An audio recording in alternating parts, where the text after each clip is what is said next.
Hello दोस्तों, जी जायसवाल अद्भुत ज्ञान गंगा में आप सभी का स्वागत है। दोस्तों, आज की हमारी कहानी है पिता की 4 सीख। दोस्तों, आगे बढ़ने से पहले आप इस चैनल में नए हैं तो प्लीज़ इसे सब्सक्राइब कर लें और वीडियो को अंत तक देखें। हमारा आज का यह वीडियो आपको कैसा लगा हमें कमेंट बॉक्स में ज़रूर बताएं। इस कहानी में आप सुनेंगे कि जब एक पिता अपने बेटे को अपना जीवन संभालने के लिए 4 बातें सिखाता है, तो बेटा उन चारों बातों का अर्थ क्या निकालता है। क्योंकि बातें सुनने में आसान थी, किंतु उनके अर्थ निकालना हर किसी के बस की बात नहीं। और जब बेटे को कहानी के अंत में चारों बातों के सही अर्थ पता लगते हैं, तो उसे एहसास होता है कि जिन बातों को वह अपने जीवन में आजमा रहा था, उनके अर्थ कितने गहरे हैं। एक बार की बात है, एक गांव में एक साहूकार रहता था। वह अपने व्यापार के क्षेत्र में काफ़ी उन्नति कर चुका था, जिसके बदौलत उसके पास धन संपत्ति किसी भी चीज़ की कोई कमी नहीं थी। लेकिन एक बात उसे खाए जा रही थी कि मेरे मरने के बाद मेरा बेटा अपना जीवन कैसे संभालेगा, क्योंकि उसका बेटा दिमाग से बिल्कुल नासमझ था।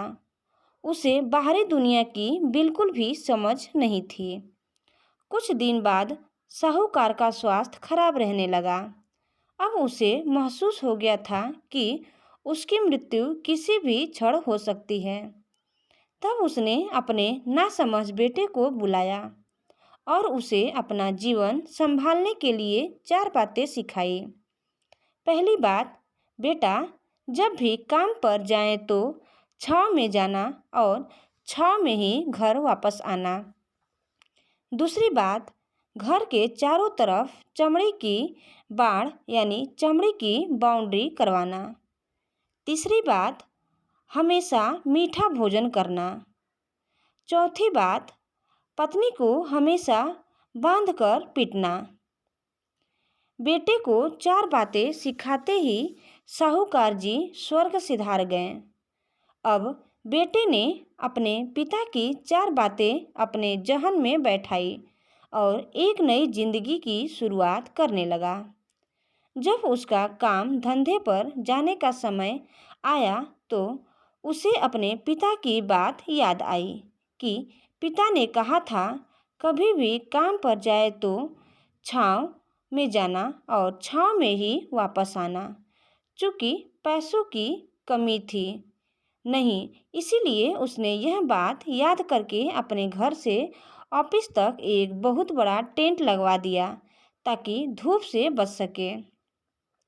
पिता की ही बात याद करके अपने घर के चारों तरफ भैंस की चमड़ी की बाउंड्री बनवा दी, जिसकी बदबू से आसपास पड़ोसी दुखी होने लगे। लेकिन पिता की बात तो माननी ही होगी। प्रतिदिन अपनी घरवाली से भोजन में केवल मीठी चीज़ बनवाता, जैसे हलवा, खीर आदि। एक दिन उसकी पत्नी ने अनजाने में कोई गलती कर दी, तो पत्नी पर उसका गुस्सा इतना भड़का कि वह उसे मारने पर उतारू हो गया। लेकिन उसे फिर अपने पिता की बात याद आई कि पत्नी को हमेशा बांधकर पीटना।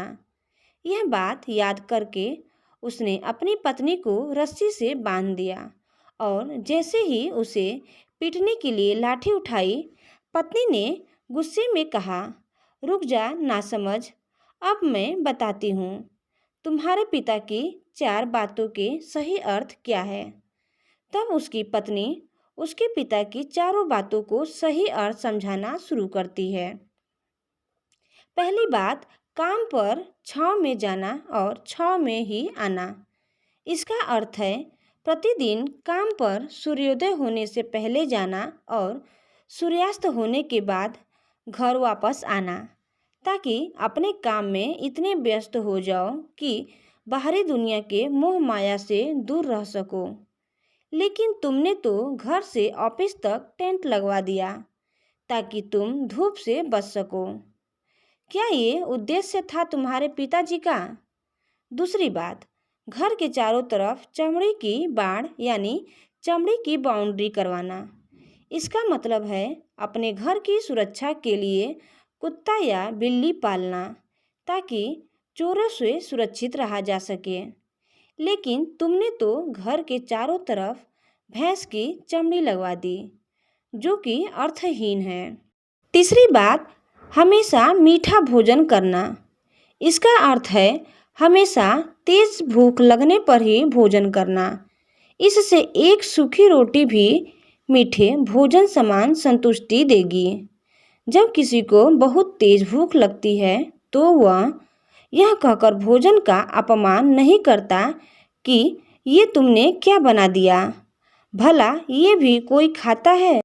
यह तुच्छ लोगों के काम होते हैं और तुम प्रतिदिन मुझसे मीठा भोजन बनवाते हो, जो मनुष्य को गंभीर बीमारी की ओर ले जाता है। चौथी बात, पत्नी को हमेशा बांधकर पीटना। इसका अर्थ जानते हो? इसका मतलब है कि पत्नी को केवल तब पीटना जब उसके कोई औलाद हो जाए, क्योंकि औलाद होने से एक स्त्री रिश्तों में बंध जाती है। जब तक किसी स्त्री के औलाद नहीं है तब तक वह स्वतंत्र है।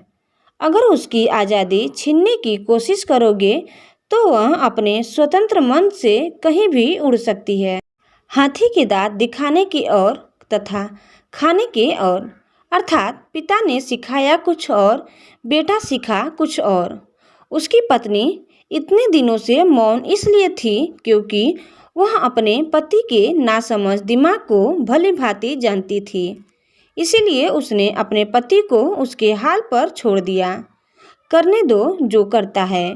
लेकिन नौबत जब सच में उसके ऊपर आ गई तो वह भड़क उठी और उसे अपनी चुप्पी तोड़नी पड़ी।